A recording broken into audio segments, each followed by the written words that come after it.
亲情长相守，真情在人间。大家好，我是秋兰，欢迎观看《真情人间》。下嫁农村后，老公出轨，婆婆百般刁难，醒悟后的我反手把她送了进去。搞快一点啊，让你挑个水都不行，真够大小姐的。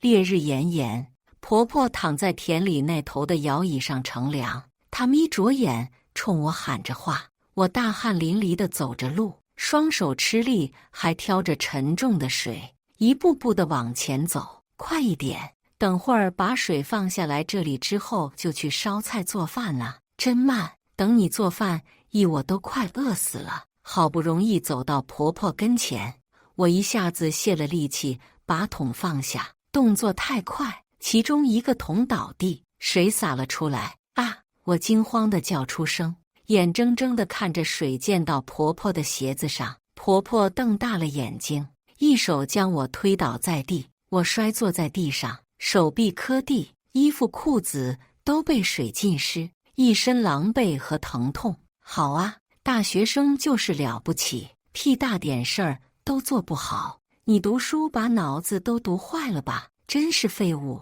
今天别吃饭了。我低着头不敢说话，远远地看着婆婆离去，一边走一边还在谩骂我。像这种事情每天都在上演。我是研究生，老公段宏宇是初中学历的农村人。嫁到农村后，婆婆总是以各种方式来羞辱我研究生的身份。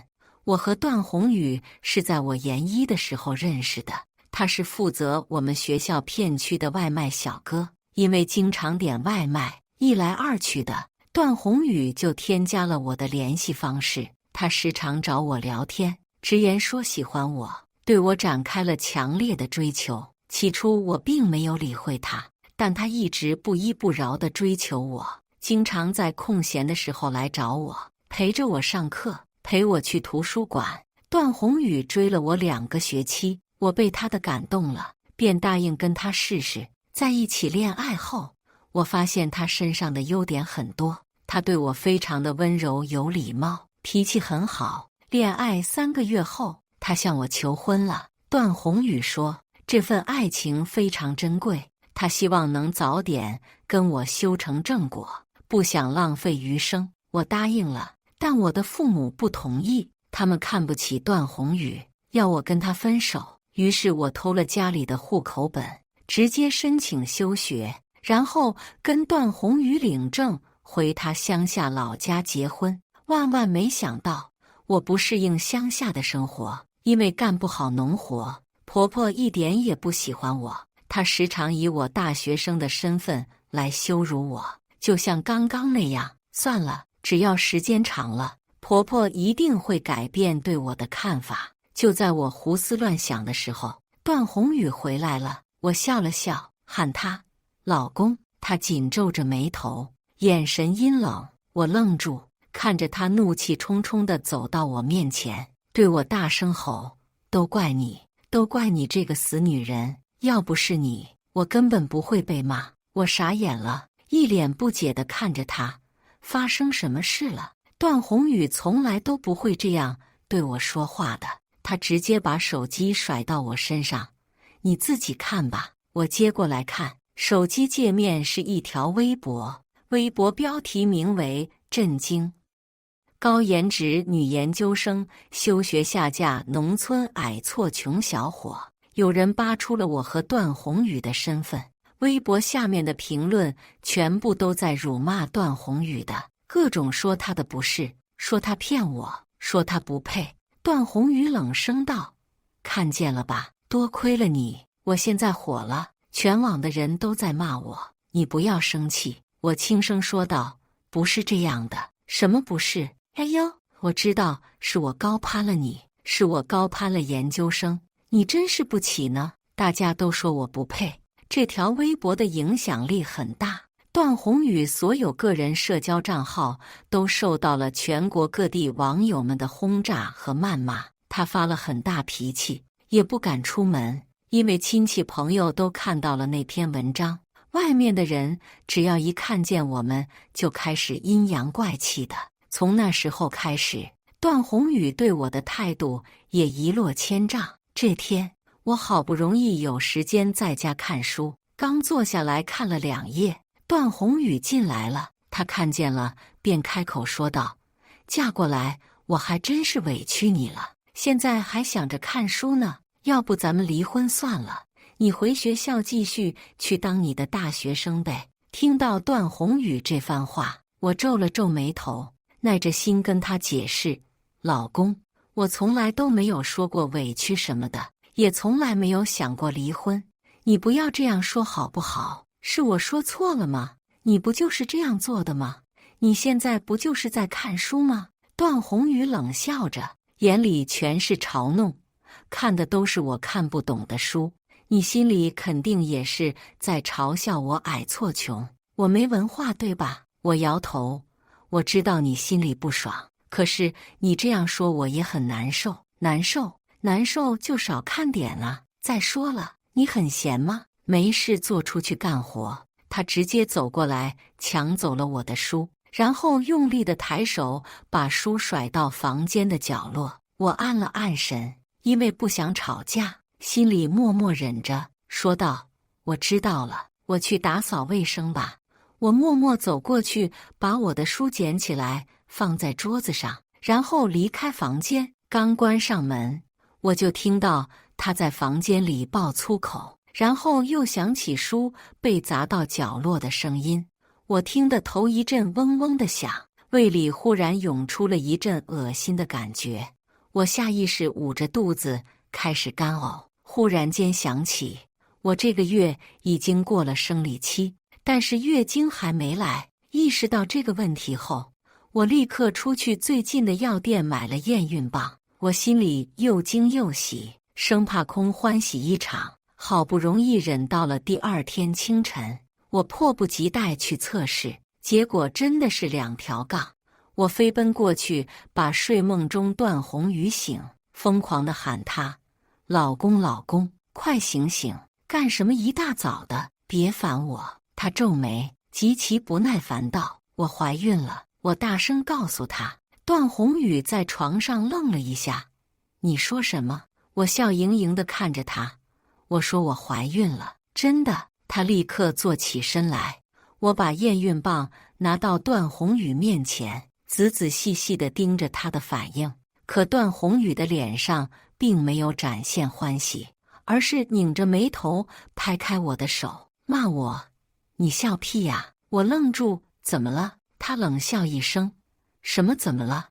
我哪有钱给你生孩子？去打掉！”我整个人愣在了原地，做梦都没有想到段宏宇不要这个孩子，他居然要我打掉。我的脑袋一下子就空了，心情就像是坐上了跳楼机，一下子从高处坠落到了谷底。你说什么？我难以置信地开口。你是认真的吗？我做梦都希望我跟他能有一个孩子，我们养不起，这孩子打掉吧。段宏宇无情地说着。我下意识摇头，这是我的孩子，我不可能打掉。你不打，那我没钱，你自己给钱养啊。段宏宇轻蔑地看着我，你自己看看，我们家这条件养你都很艰难，上哪去给你变出钱来养孩子？当初带你回家的时候，你爸妈就不同意，1分钱嫁妆都没有，我都没说你什么，你现在还好意思找我要钱养孩子呢？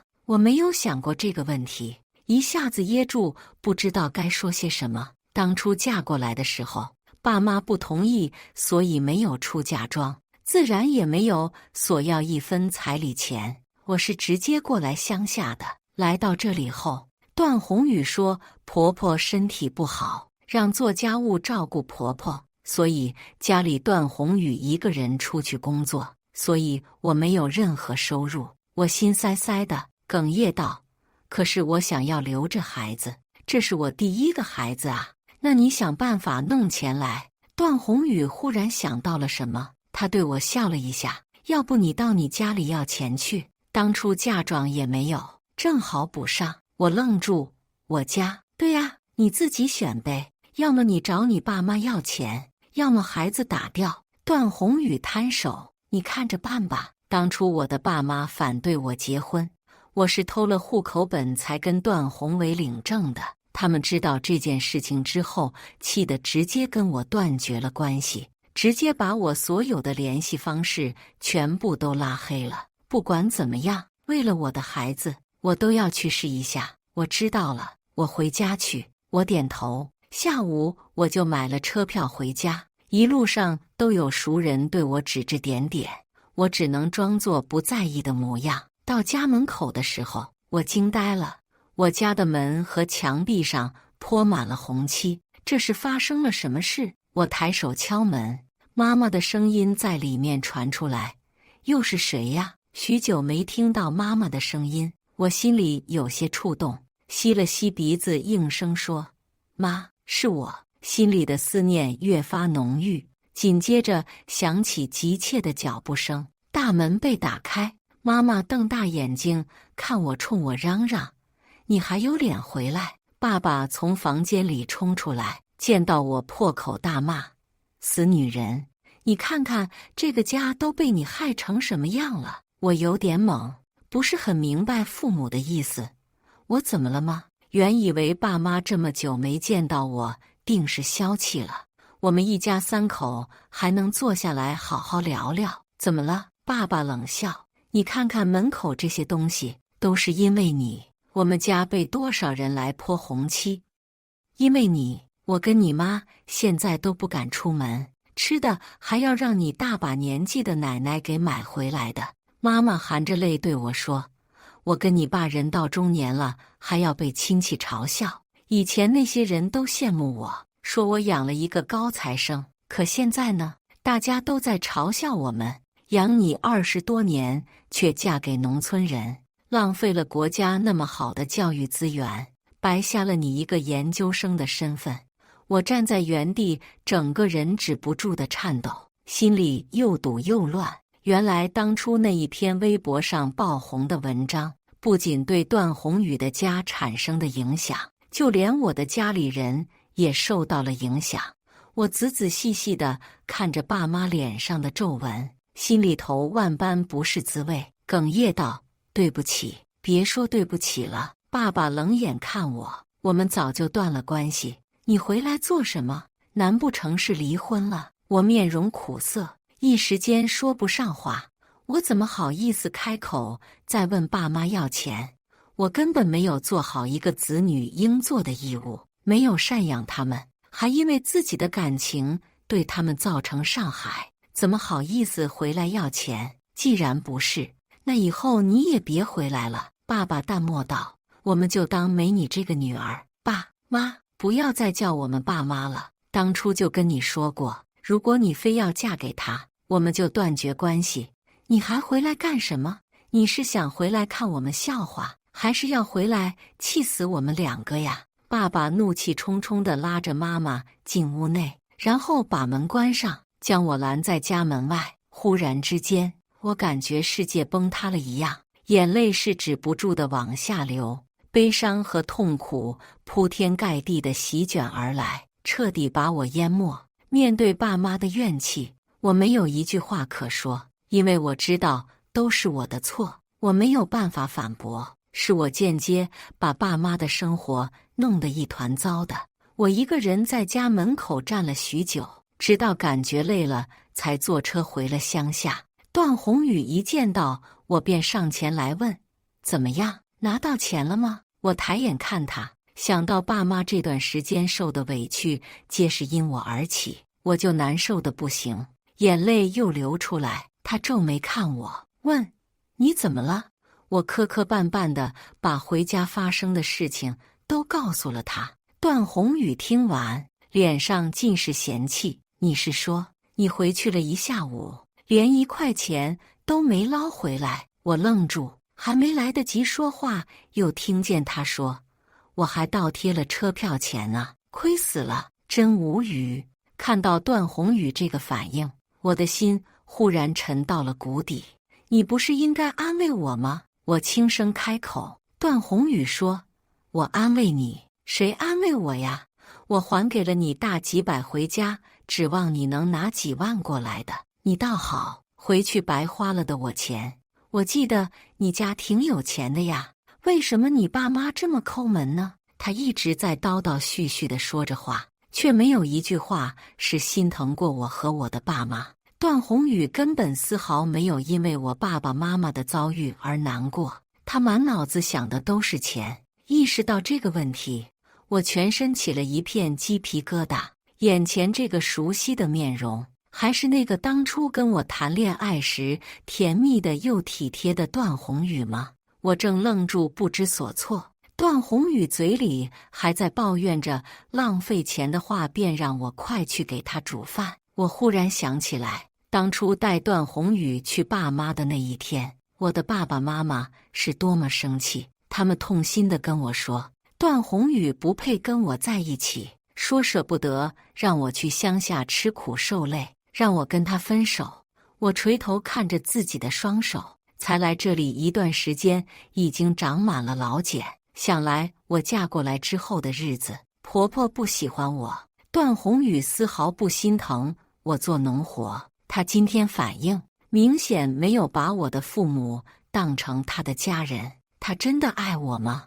我不敢说出确定的答案。这个念头在我的心头压得我快喘不过气来。我这天心事重重，到晚上的时候一直睡不着觉，半梦半醒间，我突然感觉床头内有震动声。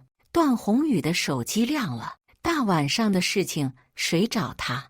我顺手拿起他的手机看了一眼，就这一眼，我愣住了。老公，明天中午有时间过来找我吗？我给你买你最爱吃的哦。怎么会有人给段宏宇发这种短信？难道是恶作剧吗？这么想着，我颤抖着手解锁了手机来查看发消息的人。谈恋爱的时候我就知道他的手机密码，但出于信任，我从来没有看过他的手机，这是第一次。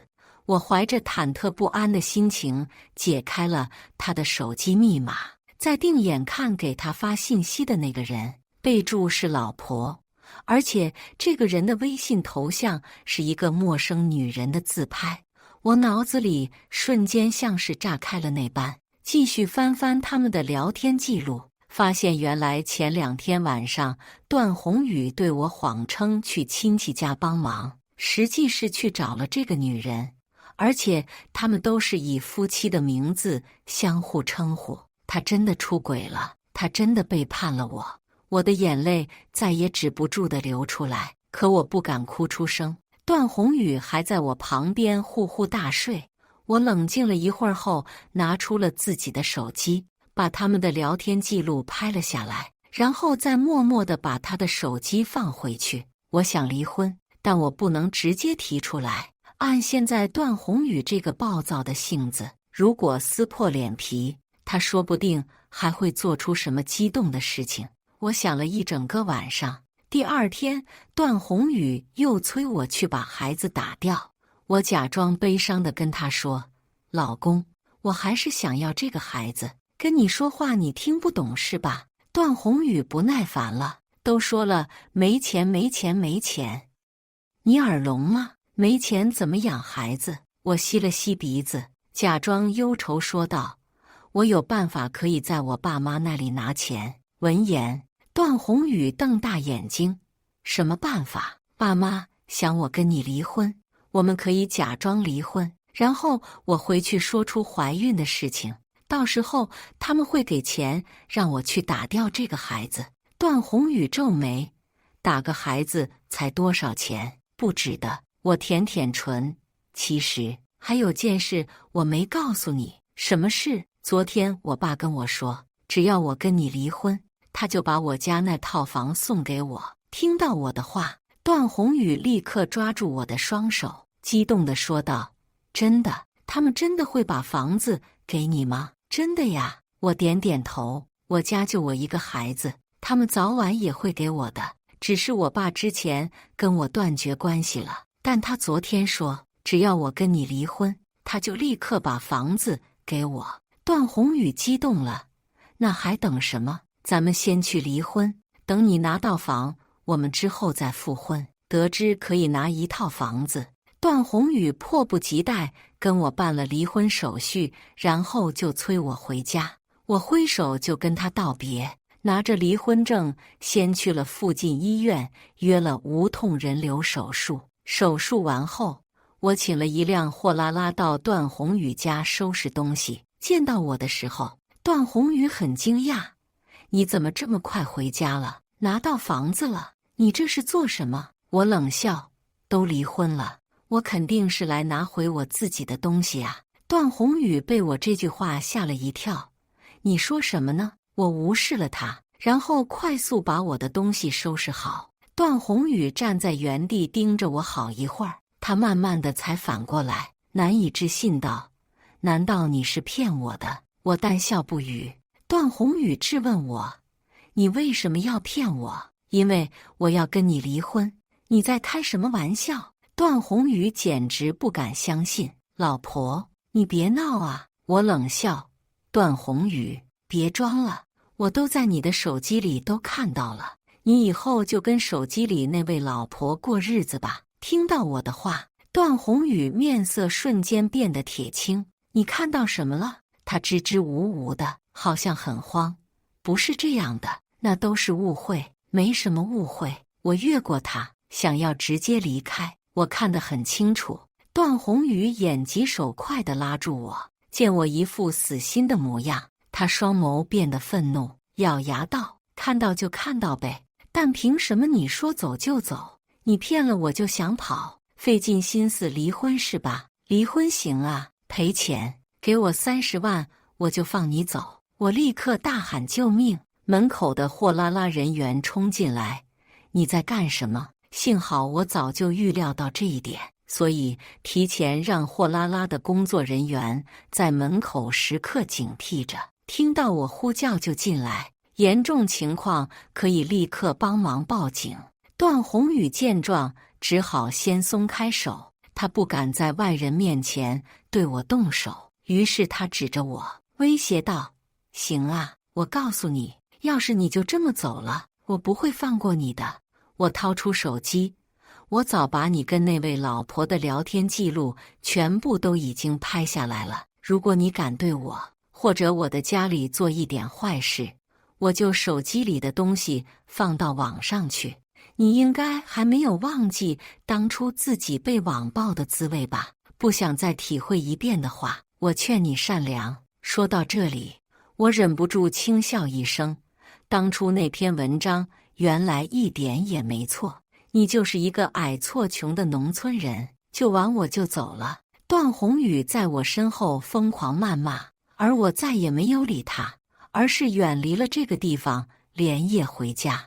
我回到家后跟爸妈诉说了在乡下的所有事情，他们很心疼我，表示非常欢迎我回家。听说我离开乡下不久后，段宏宇就已经跟那位小三的领证了，他们还在村里大摆宴席。得知这件事的时候，我之后只是笑了笑，心情并没有什么波动，因为我很清楚，从此以后关于段宏宇的所有事情都与我无关。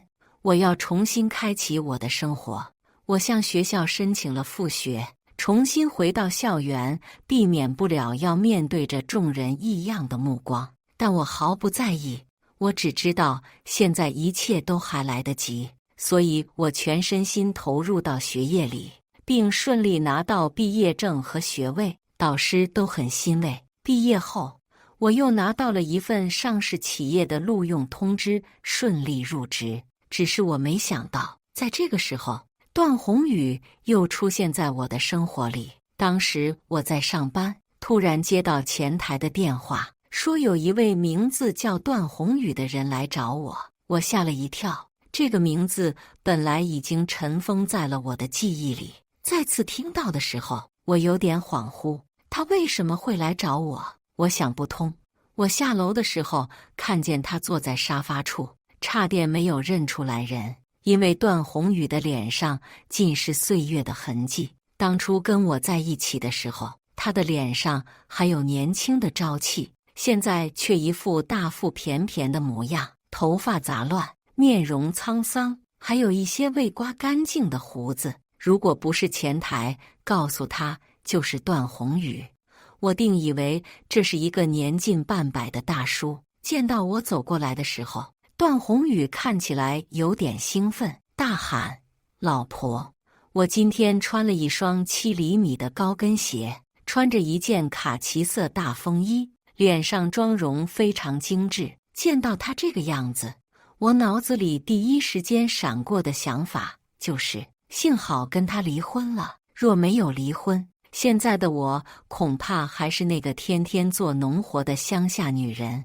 而不是现在光鲜亮丽的都市丽人。每每想起自己曾经为了一个这么不值得的男人放弃了我的学业事业，我都觉得以前的我像极了一个傻子。听到他的称呼，我皱了皱眉头：段先生，我现在跟你没有任何法律意义上的关系，请不要任意给我莫须有的称呼。那个老婆，好久不见，你过得还好吗？段宏宇勾起嘴角，露出了一抹油腻的笑容。我听得心里很不是一番滋味，冷声道：你是不是认错人了？我可不是你老婆，请回吧。怎么会认错呢？老婆，以前是我错了，我知道你很生气，但现在都过去了吗？你就别生气了。我看他满脸虚情假意，就倒胃口，不耐烦了。有什么事你就赶紧说，我跟他已经离婚了，想来跟你道个歉。以前是我错了，我对你们的事情不感兴趣。如果你来只是想说这些，那请你慢走。等等，确实有一件事。段宏宇笑了笑：我身体不好，医院那边说需要做个大手术，我没钱，你能不能帮帮我？闻言，我只觉得很离谱，我凭什么要为你的手术出钱？我们已经没有任何关系了，请你不要来打扰我。我觉得三观炸裂，站起来转过身就走，根本不想回头再看他一眼。但我还没有走出几步路，段宏宇就在后面就喊我，语气比刚才更冷了很多：我们这么多年的感情，你好意思吗？我依然没有回头继续往前。他接着喊道：我告诉你，你要是现在不给我钱，我就在这里一直喊下去。我要让你的同事、你公司所有人都知道你的真面目，看你还有什么脸在这里工作。这会功夫，前台这里已经吸引了不少同事在围观了，甚至还有几名客户都在频频看过来。段宏宇明显对这个状况很满意，看过来的人越多，他就越起劲，觉得我会嫌丢人。我看到他这个样子，觉得真的好笑，便对着他说：可以，你尽管说，我无所谓。段宏宇皱眉，怀疑道：你不怕吗？我有什么好害怕的？我摊手笑笑：你忘了吗？我们以前就一起上过热搜了。你尽管闹，你现在把这件事情闹大，让大家看看当年那个被网暴的你在这里干什么？骚扰前妻，正好可以让你再火一次。你是想再来一次网暴吗？段宏宇瞬间面色铁青：你什么意思？你自己看看吧。听到我的话，段宏宇又看着四周，发现已经有人拿着手机对着我们在拍照拍视频了。我微笑着，我根本就不介意大家会怎么看我，因为我入职的时候，大家就已经知道我是离过婚的人。段宏宇咬着后槽牙道：你特么真是个贱女人！我没好气地白了他一眼：既然你舍不得自己走，那我帮帮你吧。我拨打了电话，让保安过来把他请了出去，但他并没有善罢甘休。晚上我下班回家，走到小区门口的时候，再一次见到了段宏宇。我皱眉：你怎么在这里？他应该是有备而来，不仅调查到了我公司的地方，还知道我的家庭住址。段宏宇扯出一抹笑，一脸猥琐地向我走过来。我说了，你不给钱，我不会这么简单放过你的。我警惕地盯着他：我现在跟你一点关系都没有，你凭什么要我给钱？当初跟你离婚的时候，我可一点钱都没有捞到，现在找你要一点怎么了？段宏宇眼里闪过凶狠的神色，劝你不要不识好歹，趁我现在还有耐心跟你说话，乖乖给钱。三观不正，你可别忘记了，我跟你离婚的时候也没有拿走你1分钱。段宏宇噎住，他咬着牙，我不管。我白了他一眼，想要直接越过他往小区里面走，段宏宇却伸手抓着我，不让我走。我挣脱了一下，没甩开，放开我！他大声吼我，我他妈的，好好跟你说话你就听不懂是吧？我说了，不给钱你就别想走。我忍无可忍，大声喊，救命啊！救命！段宏宇骂了一句粗口，正想要抬手打我的时候，旁边的路人及时冲过来救我。路人控制住了他，并且拨打了报警电话。因为我身上并没有任何伤口，这种属于私人问题，官方人员一般是帮忙调解来处理的。之后，段宏宇签了一个保证书，他承诺不会再来骚扰我，官方人员便送我离开了。凭着我对段宏宇的了解，我敢肯定，他不会这么简单善罢甘休的，得想个办法彻底解决这个问题。第二天一早，我想出门倒垃圾，刚推开门就看见地上有红漆，我心里一惊，定眼一看，门口一大片都是未干的红漆，我心里窝火，一边慢慢下楼梯，一边用手机预约清洁公司过来处理。刚走到楼下，背后响起急促的脚步声，还没来得及回头，我视线瞬间变得黑暗。有人用黑色的带子套住了我的头。谁呀？我刚呼叫出声，腹部便受到拳击。啊！那个人又踹我的肚子，紧接着踢我的后背、我的膝盖，身体各处都受到疼痛。我倒在地上大声的呼救。所幸的是，这个人并没有一直对我施暴，他打了一会儿就离开了。我身上也没有重伤，全部都是轻伤。只是会让我感觉到疼痛罢了。因为我住的这个地方是一个老式小区，这里居住的大多数都是老人家，好处是安静，弊端就是设备不完善，比如监控问题。这个人选择施暴的地方是监控盲点，别的监控能拍到的都是他的背影。他穿着黑衣服，戴着鸭舌帽和黑口罩，很难辨别身份。虽然我很清楚这个人就是段宏宇，但没有实质证据，官方人员就没有办法进行逮捕。他们表示会努力尽快找到的。回到家后，我认真自己思考了一下，与其被等待，还不如自己主动出击。我把通讯录里几年前就拉黑的电话放出来并拨通，没想到段宏宇很快就接了。喂？我轻声说道，有时间聊会吗？我请你喝咖啡，谈谈钱的事情。电话那头的段宏宇好像笑了一下，说，好啊，我约他在小区周边的一家咖啡店见面。段宏宇见到我的时候笑得很高兴，一副胜利者的态度。什么事啊？我拿起咖啡轻抿了一口，慢悠悠道，你到底得了什么病？为什么一定要钱？段宏宇笑，哟，现在知道关心我了。之前找你借钱的时候，你不是很不乐意吗？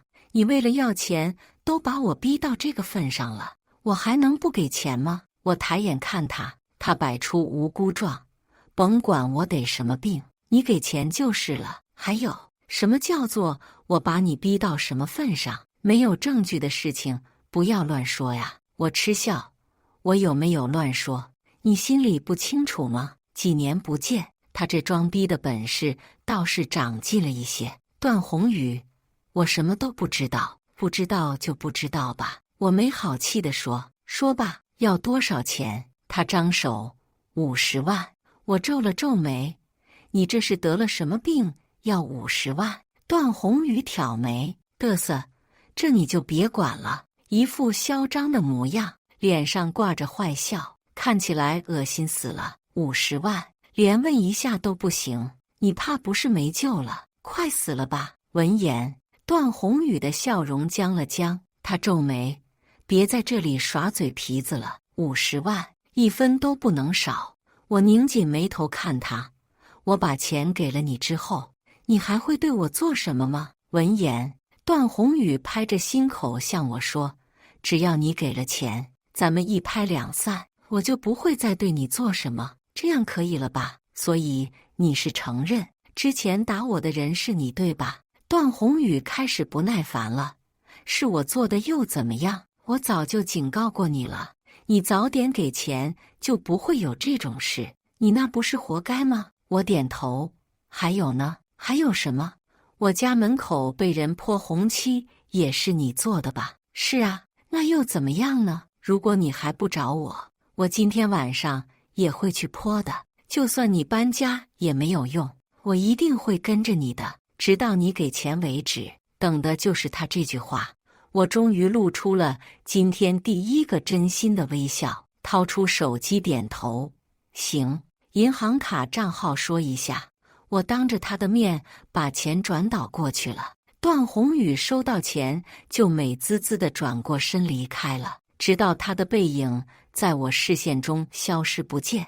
我按下了手机的录音键，然后拨打报警电话：“你好，我要报警。”我把我和段宏宇的全部对话都录了音，所以官方人员直接把他拘留，并对他所有的事情都进行了调查。经过一段时间调查，官方人员发现段宏宇根本就没有任何身体问题，他是因为染上了毒瘾才会找我要钱。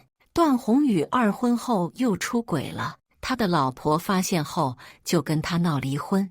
离婚后的他整天无所事事，家里的钱逐渐花光，老家的小混混就带着段宏宇去赌，他的钱全部都输光，就又去借高利贷。高利贷为了讨债，把他家里的东西都搬光了。段宏宇的妈因为多次被高利贷恐吓，高血压病发，在家里当场就被气死了。但高利贷并没有善罢甘休，他们依然天天追着段宏宇。段宏宇先去找了他的前妻，前妻找人反手把他痛打了一顿。后来他被高利贷追着没办法了，所以才想到了过来找我要钱。因为证据充分，数罪并罚下，段宏宇就直接进去了。等他出来的时候，人都过了中年，无妻无子，没有社会能力，出来也过不上好日子。